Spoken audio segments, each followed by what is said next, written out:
All right. Well, welcome everyone to another installment of the Insurance Canopy series for small business owners, kind of providing some tips and tricks. I'm joined today by an awesome panel, which I'll introduce here shortly. This is Structuring Your Business, Best Practices in Small Business Formation. We'll be doing a live Q&A towards the end of the call. I do want to remind everyone that we do not offer any legal advice or insurance specific claims and information during these calls. So if you can keep your questions more generalized than specific. And with that, I would love to jump into our introductions. First up, we have Anthony Gibbs of CSC. CSC is one of the leading registered agent providers in the US. Anthony, thank you so much for joining us. Maybe you can give us a quick background on yourself. Absolutely. Thank you for having me. Name is Anthony Gibbs. I am a sales director here at CSC. We have been in business since the 1890s, and we are a global corporate governance company. I work with our partner services and relationship management team, but I've had a variety of roles here, so pretty familiar with the act of forming a business. The formation stuff. Well, thank you so much for joining us. We look forward to hearing from you. And then also we have Chris Van Leeuwen, Vice President of Professional Development for Insurance Canopy. Maybe you can give us a quick intro, Chris. Yeah, thank you. I'm also happy to be here. I've been in the business for 37 years. I've primarily been focusing on the commercial lines aspect. Since I've been with Insurance Canopy in this role, I'm heading up the Learning and Development Department. And I also am an approved provider for the continuing education for Utah. So I'm hoping that we can provide some good sound advice for you as we move forward. Awesome. Well, I know Chris as being called the one-man shop for Knows It All Insurance. So we appreciate you joining us. We're going to structure today's webinar in kind of two parts. First is really getting started and structuring your entity, where we're going to kind of dive through the specifics in terms of entity formation, considerations in terms of what you might think of in forming that. And then the second part will be kind of the insurance side of it and protecting said entity, where we'll jump into the basic landscape of small business insurance, kind of look at some considerations as it relates to entity formation. So with that, I'll probably jump to you, Anthony, and by all means jump in, Chris, if you have anything to add. But really, can you kind of give us just the basic overview of different entity types when you're, if I'm just starting out in my business, maybe I'm either just starting or I'm just a consultant looking to form an entity. Kind of give us the overall landscape of the different types of entities. Sure. So when you initially start in business, and let's say you don't take the step of incorporation, right? You would be operating as a sole proprietor. And when you take the step of incorporation, and that's really, turning your business into an LLC or a corporation, those are the two most common entity types. That creates what's called a corporate veil, and it makes that entity, or it makes your business its own separate identity, or so own separate entity, and it receives an EIN, which is kind of like the social security number for a company. But those are the two main structures.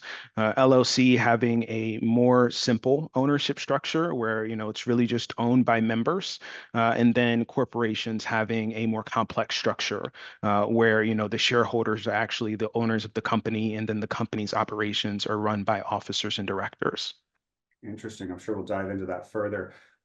At what stage do you recommend small business owners or even consultants look at forming an entity? Is it right away when they start their business? Is it at a certain revenue point?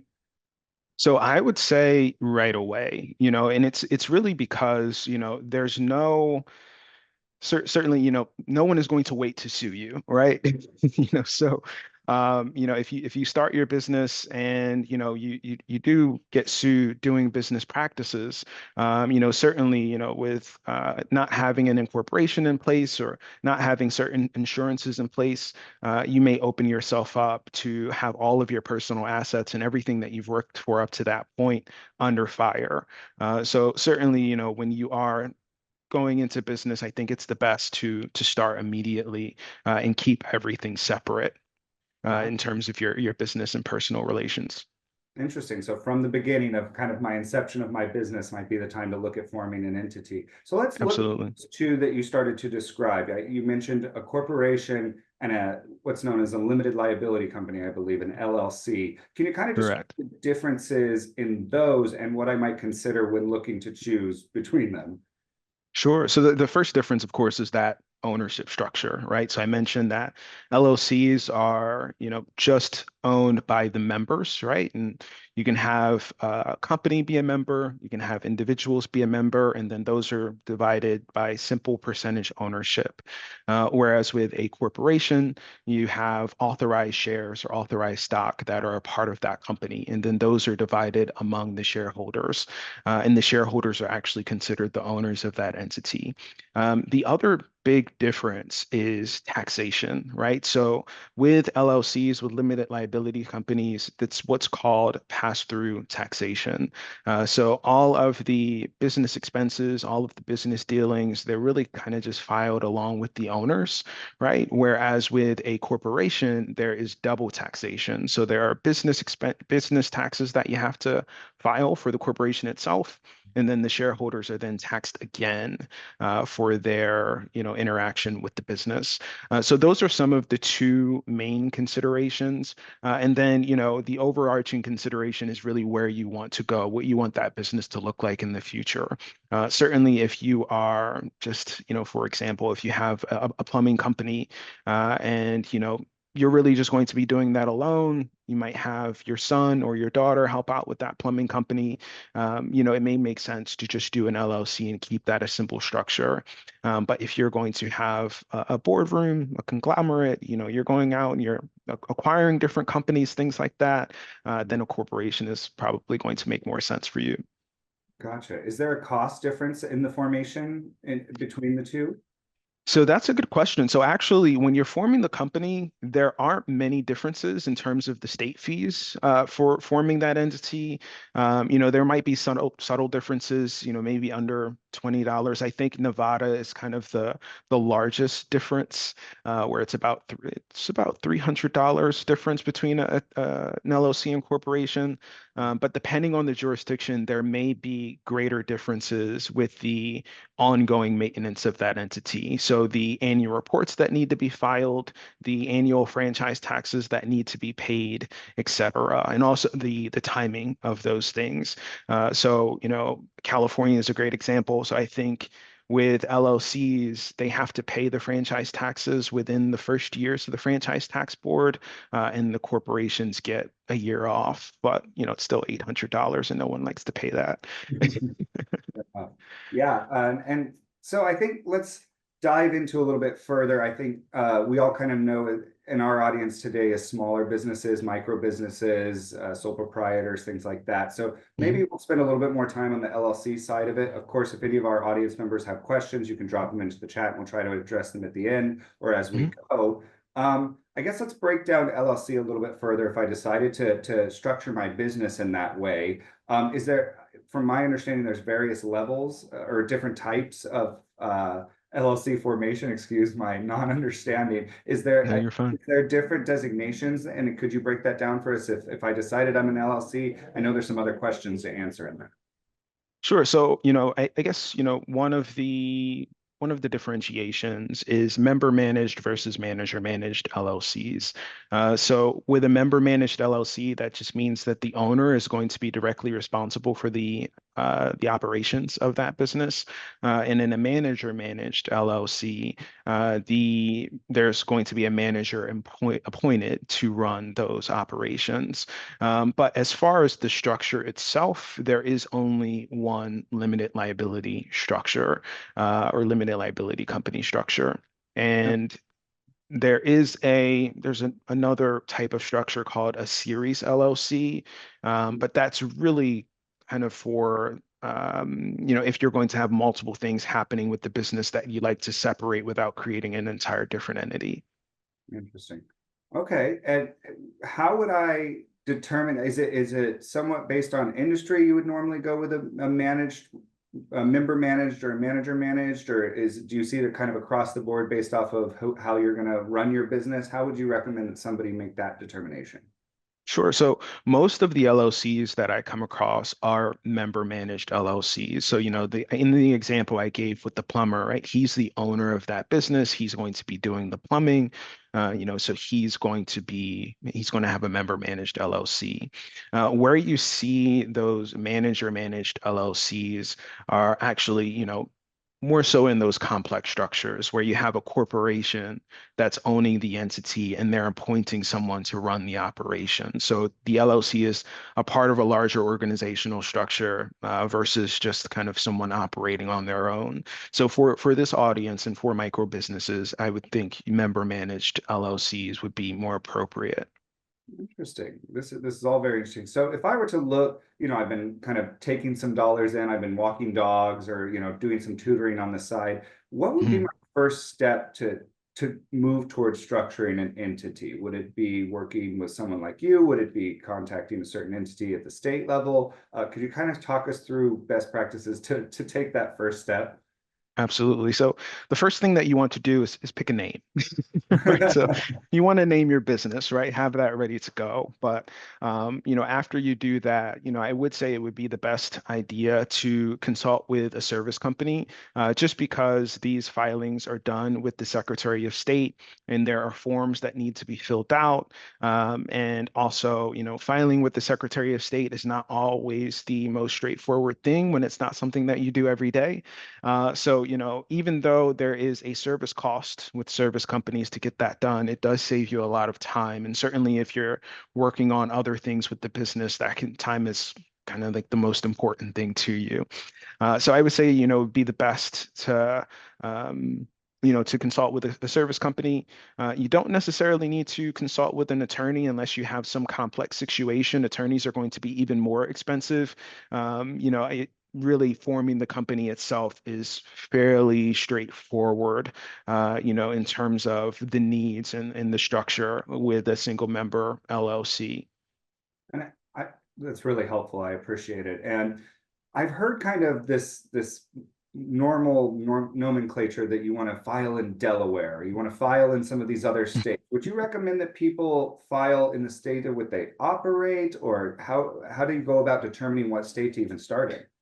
Yes, so that's a great question, and thank you so much, Kyle. So you definitely want to file in the state that you're going to be doing the most business in, or the state that you're going to have a physical presence in. I absolutely know that it is trendy, or kind of the common norm for individuals to think that Delaware is the haven to form your business, or some other popular jurisdictions like Nevada and Wyoming. But what may happen is, once the state that you're in, let's say that you're in Pennsylvania and you form in Delaware, once Pennsylvania figures out that you're doing business in their jurisdiction, they're going to ask you to register in their state. Right? They want their piece of the pie. So then you'll have to file what's called a qualification or a foreign registration to get your business additionally added to Pennsylvania. And then that puts you under the responsibility of handling, annual reports and franchise taxes in two jurisdictions versus one, wherein you really could have just saved the time and the money, and had the registration done in Pennsylvania to start. Gotcha. And if I was looking to grow my business to a different state, would I have to file something there as well? Or can I just work from the one, or how does that work in terms of scaling?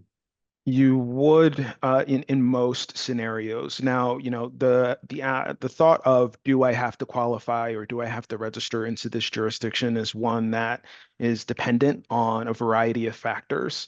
If you have a physical presence in the state, if you are executing payroll in the state, those are some of the indicators. But I wouldn't be able to tell you, yes, you absolutely have to qualify into that jurisdiction. But yes, if you are doing business in multiple jurisdictions, you are likely going to run into some issues if you aren't qualified into that jurisdiction to do business. And there are some jurisdictions that if you do find out later that you need to be registered in that jurisdiction and you do it late, you will have a penalty to pay for doing business in their state prior to registering. Gotcha. Speaking of filing, could you give us, I mean, I'm sure it's different state to state. What are some of the normal annual or quarterly filings that come along with, say, an LLC or even a corporation? Sure. So, in most jurisdictions, you're going to have to file what's called an annual report. And, different states call them different things, right? But annual report is kind of the common term for them. And this annual report is going to carry paperwork that provides the updated member information, principal place of business information, things like that. And then most states are also going to carry a franchise tax. Depending on your state, it will be expensive, not expensive, but it's something that just has to be paid annually to keep your company in compliance. Now, as far as some other items, right, with LLCs, it's a little bit more relaxed, but with corporations, there are meeting minutes and board meetings that you have to have. There are other compliance measures that have to be done just on a regular basis to make sure that you're staying in compliance. And the interesting thing is that, outside of the annual report, the Secretary of State is not necessarily checking up on these compliance measures. There are other agencies like a division of revenue within your state or the IRS that will be checking in on these compliance items, and you might run into issues if those aren't being completed. Gotcha. That's very helpful, I'm sure, to many in our audience. I'm wondering, I'm sure you see these all the time. You're entrepreneurs setting up entities. What are some of the common mistakes that you see with entrepreneurs who are setting up their entities, wanting to make changes down the road that might not be as easy? Is there anything we definitely want to avoid when structuring our entity? Sure. So the most common mistake is actually the one that I mentioned earlier, where, someone is forming a company in Delaware while doing business in a different jurisdiction. That's a very common one. Another common mistake is, forming a company. So you form a company in Delaware. You're also doing business in Florida. So you go and form your company in Florida. Well, you actually just created two separate entities. So, you want to form your company, have your domestic state, and then do a foreign registration into the other states that you need to enter. Those are some of the common mistakes. And then with corporations, I would say a common mistake is choosing your authorized share structure. So especially in Delaware, and there are some other jurisdictions as well. And the higher your authorized shares are, the more franchise taxes you'll have to pay. So, Delaware's thought process is if you have 2 million shares that you're able to issue, then you can pay a lot of money year to year. So there are a lot of clients who find themselves kind of under fire or under, financial burden even with the amount of franchise taxes that they have to pay because of the initial selection that they made. So you can always amend later, as the company grows. But, the default stock structure that we use in most jurisdictions for corporation is 1,500 shares at a zero par value. And that kind of keeps you in line with the standard allowances in most jurisdictions. Gotcha. That's interesting. That's well beyond my understanding. So we have you.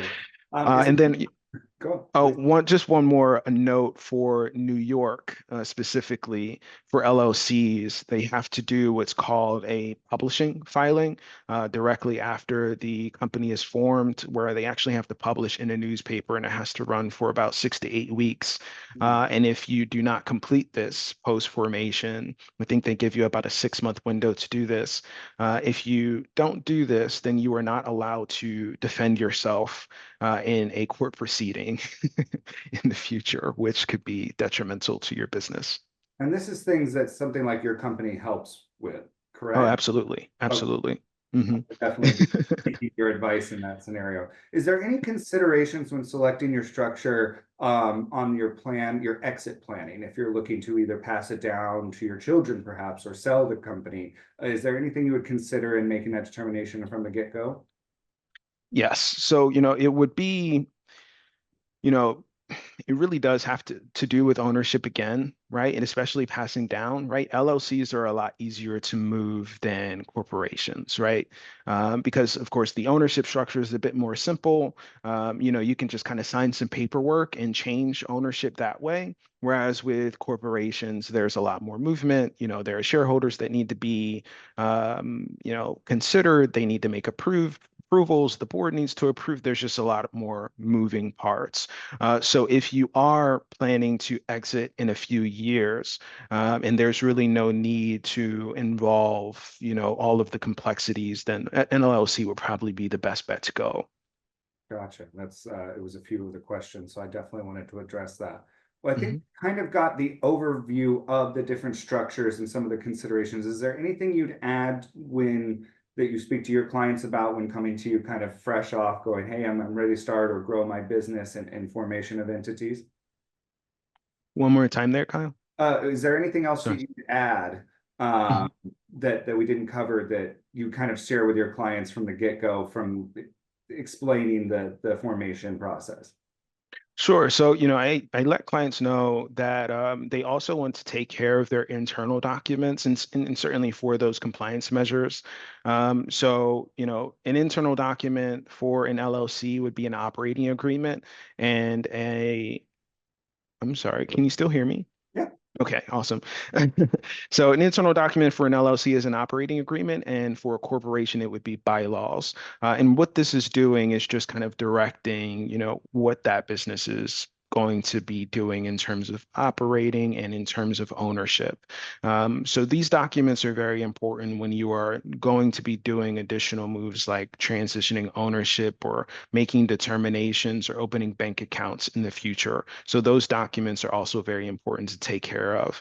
And of course, CSC and corporate.com, we handle those as well. We will be able to generate those documents for you. Gotcha. That's an important consideration. I know that most legal matters do come down to an operating agreement, whether with partners and whatnot. So some great advice.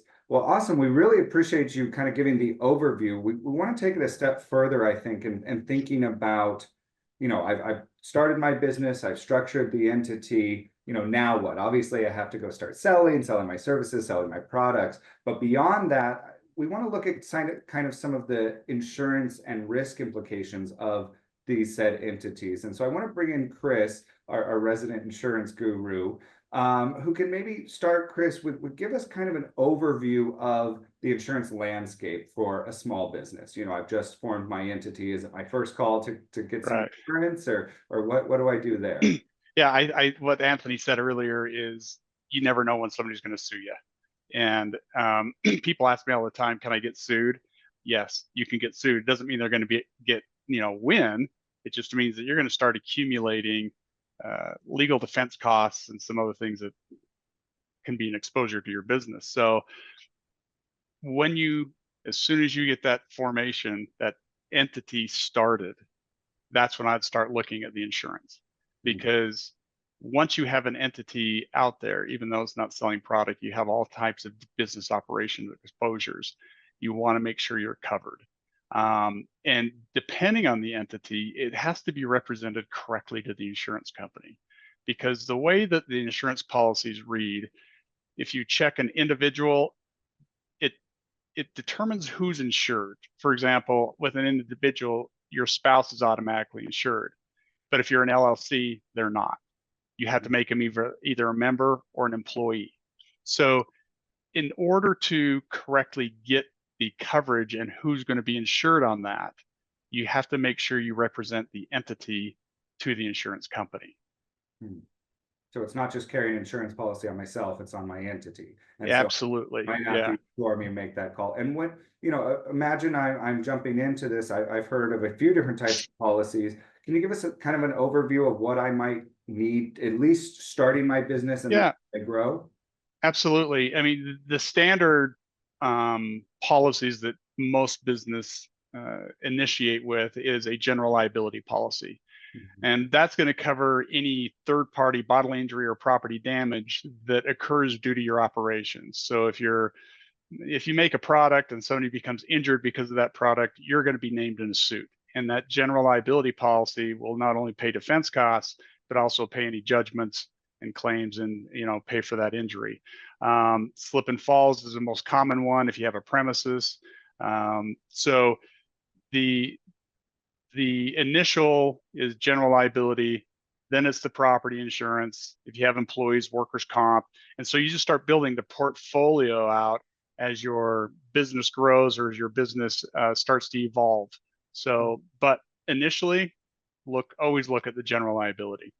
And under that entity, is there any differences in policies among a corporate policy or an LLC policy, or any of those differences that Anthony was talking about?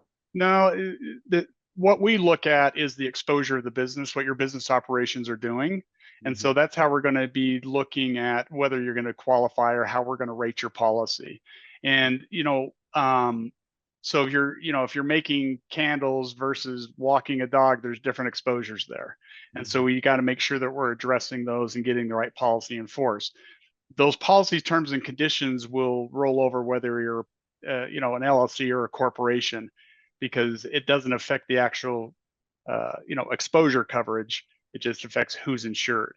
Now, I would like to add something to that, if I could, on, what Anthony talked about, transitioning or selling or restructuring.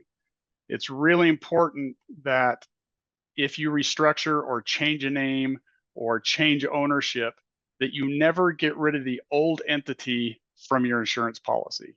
You want to maintain that as one of the named insureds, as well as the new entity, so that if the old entity gets sued for claims that you're not aware of, there's still an insurance contract in force for that. And there's really no cost to have a second named insured on the policy. And so it's not a financial burden upon a business to do that. And as we talked about with the expansion, I think that's really great insight into keeping your older entity. But does it also apply to expansion? So Anthony mentioned that you would register as a foreign, I believe it was foreign operator or something like that, Anthony. Would that apply to an insurance? Do you need to update your insurance? Well, where I think that on the insurance aspect, because I always look at the liability side of things, and as a business pivots or evolves, sometimes their exposure evolves and pivots. So I might be, all of a sudden, let's say I'm a pet sitter, but then I start manufacturing, dog treats. Well, that's a different exposure. Or so sometimes you want to look at, my pet sitting policy may not want the manufacturing of dog treats. So you're creating an issue of liability to where either you can't get insurance or you bring additional exposure to one entity. And so what we suggest a lot of times is, if you're going to have a drastic change in your business operations or that business exposure, is to create a separate entity so you can kind of carve out that second exposure and you put it in a different silo. In my mind, when we're talking about liability, I think of things, because it's the entity that's going to get sued. Okay, you're going to be named probably personally, but it's going to be covered under the entity. So hopefully you have one silo for that protection, and then any other operations are under a different silo, and you're protecting the assets of each business by separating those exposures. Gotcha. It's interesting that you asked, or that you explained kind of the differences there, and you keep mentioning, and so did Anthony, this lawsuit risk, right? And I think that when we all heard LLC, we think, well, I'm protected, it's limited liability. But beyond that, are there other risks and liabilities that come across either of your desks that I think business owners need to think of in structuring their business and or protecting their business? I mean, are we just talking about lawsuits? Is there accidents, other things that happen? I mean, is this kind of the whole gamut? Yeah, on my perspective, because you don't need to be sued for your insurance company or your insurance policy to pay out. Okay, but most people, unfortunately, in our litigious society, that's the first place they go. They just sue. But your liability policy, states that if you are legally liable for any bodily injury or property damage to a third party, that would trigger coverage. Okay, so if somebody has slipped and fell on my premises because I didn't clean the ice off in the winter, I don't need to be sued. I could call my insurance company and say, hey, somebody tripped and fell or slipped and fell, they broke their hip, we need to get them taken care of.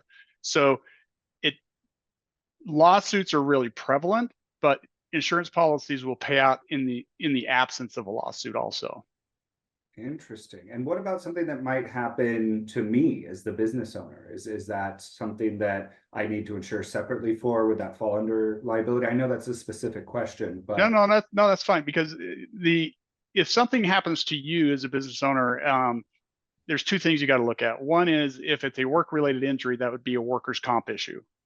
And so even if you don't have employees, a lot of times an owner can purchase a work comp policy to cover for work-related injuries. But then you have other personal type policies out there, disability insurance and life insurance, those kinds of things that will protect that business owner as far as his physical, if he gets hurt or he's absent from the business, to have that come in. But when we talk about liability, it's always third party. It's always protecting somebody else. Okay. So if I slip and fall on my own premises, that's just too bad. That's, if I got work comp, I got to go claim on there. But if Anthony slipped and fell on my business, now he's the third party that had bodily injury due to something in my business operation. Interesting. I think that was a really important point that our audience will find interesting, is that we think of it as a third party. I never knew. Yeah. So going back to the structuring, if I'm again just starting, is there structuring considerations from an insurance standpoint? Is there better protections, if you will, for certain type of entity structures? I really want to protect myself in business. Yeah, no, there's really not. It's once you've kind of gone through a process like Anthony discovered, you got your name, you've got your entity, then you call the insurance professional and then you go, here's my name, here's the entity I have. And then we say, what are you going to be doing? And then not only what are you doing now, do you have future plans of adding different product on there? Because then we start looking at the issues of the exposure and the business operations. And we see it all the time where somebody starts a policy under one exposure, pivots like, 180 and starts doing something else. And now they're jeopardizing this coverage, and, it just creates a mess. So my suggestion would be, before you start pivoting, or if you think you're going to have other products added on, have a conversation so that you can have, some time to plan and be able to implement different strategies to accomplish your goal. We see it way too often where somebody will come in and say, hey, I'm going to launch tomorrow. And we're like, yeah, well, I don't know what to tell you. I can't do anything for you right now. So sometimes it will take a week, 10 days, to be able to put some structure in place. But it's always great to have that conversation so that if you need to have or want to add another entity, then you have time to go to somebody like Anthony and to be able to get that established, and then we can get another policy on there.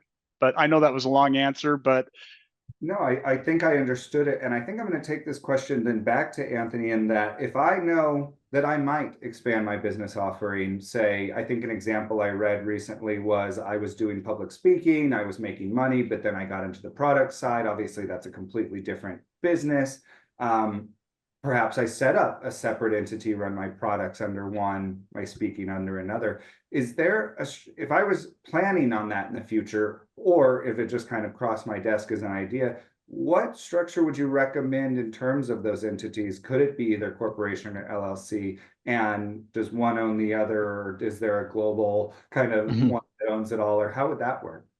Sure. So, I think for that type of situation, right? If you know that you're going to be doing, kind of multiple things, multiple product lines, and this is like, more than three, right? It may make sense to decrease your own personal liability. It may make sense to create a corporation or even create an LLC that is going to operate as almost like the overarching entity, and then have that entity own the other entities that you're going to be doing business under.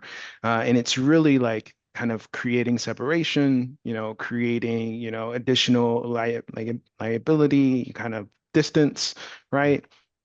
So that's a strategy that I see used often. And one thing that I didn't mention earlier in terms of compliance are the business licenses that you would need for certain industries that you're entering. So depending on the jurisdiction that you're doing business from, there are local, county, state, and federal licenses that may have to be kept, obtained and then kept in compliance for you to operate, in that state legally. Interesting. May I add to that? Please. Yeah. One of the things that we see quite often is somebody just wants to add a DBA to their name. And, Anthony, you can correct me if I'm wrong, but a DBA is a fictitious name. It's not an entity. And so Correct. you can't sue a DBA. So just by having a DBA does not separate your liability. Okay. So it's almost like a brand name. Mm-hmm. And That's it. since you brought that up, we actually had a question of that pre-submitted. What is a DBA, and does that tie to your entity, or is that completely separate? It's just like you said, a brand name. Is there any legal structure to I believe for our audience, that's a doing business as, if I'm correct. Correct. Doing business as name, and there really isn't any structure. There's almost no protection in a lot of ways. It's really like a customer facing name or an additional name or an alias that you can use, right? So, you can get paid under your DBA name. Someone can write checks to you under your DBA name. But when it comes to additional protections, that name doesn't offer anything additional. It's really kind of like a preferential thing. I want to also be able to be recognized as this name. Gotcha. Very interesting. That was I was not aware of any of that. Well, awesome, guys. I think that we've covered kind of some basics here. I want to just kind of close out this insurance section. Again, we've got our insurance guru. Chris, is there anything, considerations when truly starting kind of from scratch, or either getting into business, or you've been in business a while and you're starting a new company? Is there any other considerations on the insurance risk protection side that you want to touch on? Yeah, I think as an overall statement, it's have a conversation before you start. Because we have too many times people assume things and then they expect us to follow through on those, and that can be very difficult and challenging, and then it creates a lot of frustration. So as you're starting your business, in my opinion, or changing, or you're going to add a different product, have the conversation before you do this so that you can get an idea of what the landscape's going to look like or what the cost is going to be. Because we've had people all the time, change products and their premium all of a sudden doubles and triples, and they don't anticipate that. But so I think the biggest overall is have open dialogue with your insurance professional to be able to have these conversations. Say, this is what I'm going to do if I do this. What's the consequence? What's this going to cost me? Or should I separate entities, or whatever it might be, so that you're educated before you start going down, these certain rabbit holes. And I've seen people do this and they get hurt in the end. And then they start just kind of wanting to backpedal from that. So my advice would be, whether it's insurance or, starting up your entity, have conversations with people that can help consult you. And so you can make good decisions as a business owner. I think that's really smart. I appreciate that. Anthony, anything on the formation side as you first start to work with clients? I know I kind of already asked you that. Is there anything that we didn't touch on that you might, we've got some questions here we'll go through, but anything you might want to close with as kind of a reiteration of how this works? So I mentioned the corporate veil, right? The entire reason that you are forming the company is to separate the entity and the business that's going on with the entity. There are a lot of people in this world whose job it is to pierce your corporate veil when something happens, and they're very good at their job. So you really don't want to conflate the two, right? If you have things going on personally and you have things going on with your business, keep them separate. After you form the entity, make sure that you have a business bank account. Make sure that all of your business dealings are done under the business. All of your personal things are done under your personal matters. And that will help in the future if you ever become under fire for any reason. I think you're both quite wise in that, and seeking help and protecting oneself. Absolutely. Awesome, guys. Again, really great conversation, really kind of the basics. I, of course, recommend our audience speak to either of these professionals as they move forward. But with that, we've got a few questions and a little time left here. The first one I've got is interesting to what you just said, Anthony, and I might actually even turn it to Chris. I don't really want to go through the work of forming an entity. Can I just get a general liability policy for my pet walking business? Absolutely. Yeah. A sole proprietor is an entity, in my mind, right? Because the only difference is that, as Anthony mentioned previously, is when you're acting as a sole proprietor, you're opening yourself up to suits that they can go after all your personal assets. You know, the insurance policy, is there to help buffer that. If you've got $1 million of insurance and somebody gets a check, or we're paying that out, usually people go away. But if it doesn't satisfy them, they can come back after you. And I'll give an extreme example. There was a petting zoo, and some patron was there, and a pig bit their hand off. Okay, it was a $2 million claim. Yeah. So if you only had $1 million coverage, where are they going to get the other $1 million from? And they're going to come after you personally for that.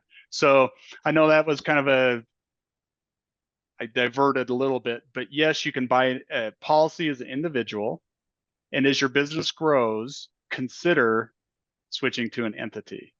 But we can insure individuals, partnerships, corporations, trusts, all those people. And as a quick follow along to that, we had somebody else ask for my small business, what should my general liability coverage be? Is there various obviously levels? You just mentioned $1 million, I think, or something. Yeah, we don't really recommend anything under $1 million. My personal view is if you have a claim, you want to have enough money to make them go away. Because if they don't go away, they're going to start seeking other avenues to come after you. So $1 million is what I would say is the minimum. If you have accumulated a lot of assets or you want more protection, you can buy other higher limits of insurance through what they call excess or umbrella. And so you can get 5, 10, 20 million, or even if you're trying to go get a contract with a big box store, they may require you to have 10 or 20 million, and we can accommodate all that. Gotcha. Interesting. And I actually have a question myself.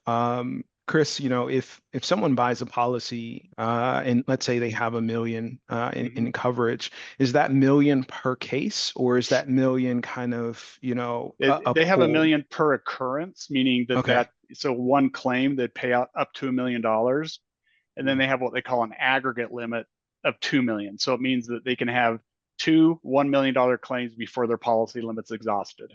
But they'll never get more than 1 million unless they buy excess liability or this umbrella policy. Thank you for that. No, that was a great question. I never knew that. We've got a couple of questions on changing your entity type.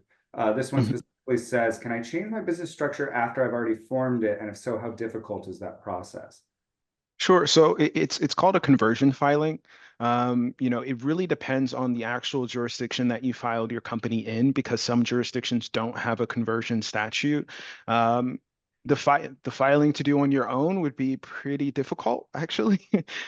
But a service company can get that done for you. It's the act of filing multiple documents that say, I'm an LLC today, but I'm going to be merging this entity into a new corporation that's being formed, and this corporation is going to be taking on all of the LLC's history.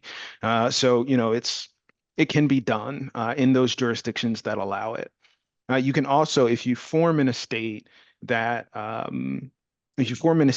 you are not going to be doing business in anymore, or you need to move the company to another state, there are also states that allow for what's called a redomestication filing.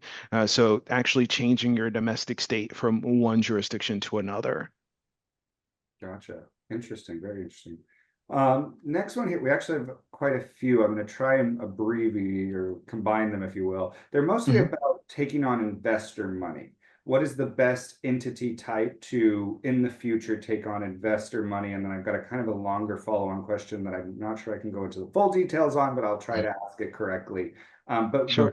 from the beginning, if I know perhaps I'm going to take on investor money, is there a preferred entity that investors like, don't like, protects me, protects them? Corporations are going to be so much easier for investors to deal with because, again, the ownership structure is from those authorized shares. So if you think about it, with an LLC, you only have 100% to work with, and you as the owner, you always have to keep 51% to keep your ownership.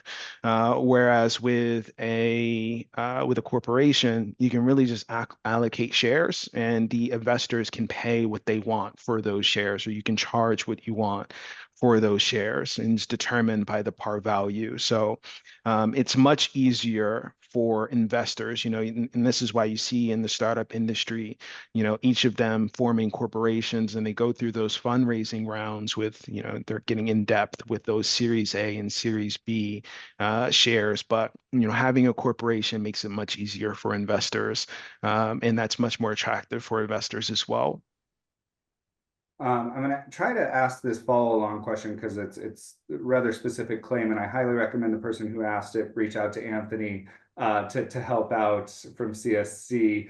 But it's specifically talking about kind of using an entity as a development, taking on investors, developing a project with the goal of then either paying back those investors or moving those into another entity. Would you still recommend a corporation because of the investors? I know that's kind of a convoluted question, but it is. I guess I'm trying to understand, exactly where they're going with that. well, it's a real estate project, and they're looking to bring on investors to build the project and then later dissolve the entity once the project is built and sell it to a normal LLC. I see. Um, hmm. I know it's a specific. Yeah, I would Worth actually, and even if you came to CSC, I don't think that we would direct you, because I think for your situation and the complexity of it, there are multiple factors that need to be considered. And I would say, to ensure that you are doing things correctly, go back to the advice of my friend Chris here, to make sure that you plan. And I would talk to an attorney about exactly what you're trying to accomplish, and make sure that you have all of the necessary things in place, not only with the formation of the entity and structuring that correctly so that you can bring in investors and do what you need to do, but also the exit of that, making sure that, everything is set up, and ensuring that, things are done within timelines that they need to be. Got it. May I add to that too, just to reinforce what I said prior? When you dissolve any entity, it does not mean your exposure goes away. Because I've seen it many times where claims come up and they sue an old entity, because you could be in the statutes of those limitations, or statute of repose is up to 15 years. So if you dissolve your entity and 5 years down the road, you get sued based on something that happened. If that entity does not have an insurance contract, you're bare. You're doing it on your own. Interesting. Yeah, and so again, to that audience member, I definitely recommend, to Anthony's point, reach out to an attorney, CSC, kind of get all your professionals in line to make sure that you're doing it right. But of course, we appreciate the question. I've got just one more here I wanted to address. I thought this was interesting. Are there any downsides to setting up an LLC as a single owner business, and should I bring my spouse in? So I would say the only downside is that you're going to be paying, annually to keep that business, right? If you're a sole proprietor, there's no money that you have to foot out of pocket each year. But to keep the company in compliance, there are other things that you have to pay. But there are also there's a balance, because there are a lot of advantages as well in terms of taxes. And you're also asking about your spouse. If you were to add your spouse as a member, there are just a lot of tax write-offs that would come in naturally, because of business expenses, business planning, business activities, things of that nature. So to really get into, what makes sense for you, in terms of taxes, and how that works best, a CPA is going to be the best option to really discuss your situation. Of course, there are general practices, and I'm speaking from a high level of, general practices, but when it comes to your specific situation and your custom situation, you know, there are going to be other advisors like CPAs and attorneys that would be able to really help you hone in on exactly what you're looking to accomplish and the best way to go about that, the most efficient way to go about that. Yeah, I think that's great. I think one of the major takeaways from this is have the conversation, have the plan, and leverage industry professionals who know what they're talking about. Awesome. Well, gentlemen, this has been wonderful. I truly appreciate your time and our entire audience. We want to give a big shout out to CSE and Anthony for joining us. Again, one of the largest registered agents. I guess I didn't ask, what is a registered agent, Anthony? So a registered agent is someone who is listed with the Secretary of State specifically to receive service of process on behalf of your company. So service of process is kind of what we've been talking about all day. It's litigation, wage garnishments, subpoenas, things like that. So if you get sued, you know, there's actually going to be a sheriff that walks into the registered agent's establishment and hands the subpoena to them. Certainly if you have clients around, you don't want to have a sheriff coming to you, giving you a subpoena. Not good for business. So a third-party registered agent is highly utilized by, you know, most of the businesses that operate. Interesting. Well, again, we really appreciate you joining us. You know, absolutely can help. Happy to help. Happy to be here. The formation of entity needs seems like you're our guy. And then thank you, Chris, for joining us, and thank you My pleasure. Canopy for hosting us. We look forward to continuing to do these to support our small business. All right. Thank you, guys. Thanks. Thank you. Bye. Bye.